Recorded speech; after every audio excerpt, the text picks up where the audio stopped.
लड़की की वो कौन सी चीज़ है जिसे वो हर जगह लेकर जाती है लेकिन घर नहीं रख सकती?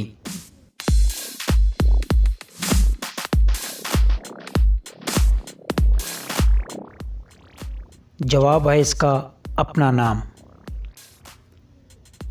वो कौन सी चीज़ है जिसको आग लगाएं तो वो रो पड़ती है और बाद में मर जाती है?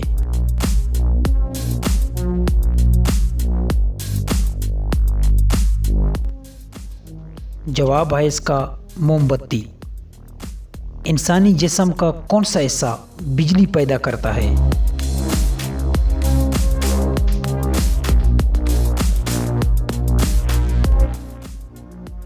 जवाब है इसका दिमाग।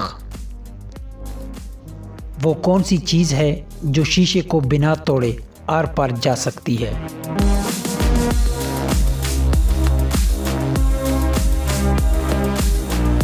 जवाब है इसका रोशनी। कौन सा जानदार पैदा होने के बाद 2 माह तक सोता रहता है?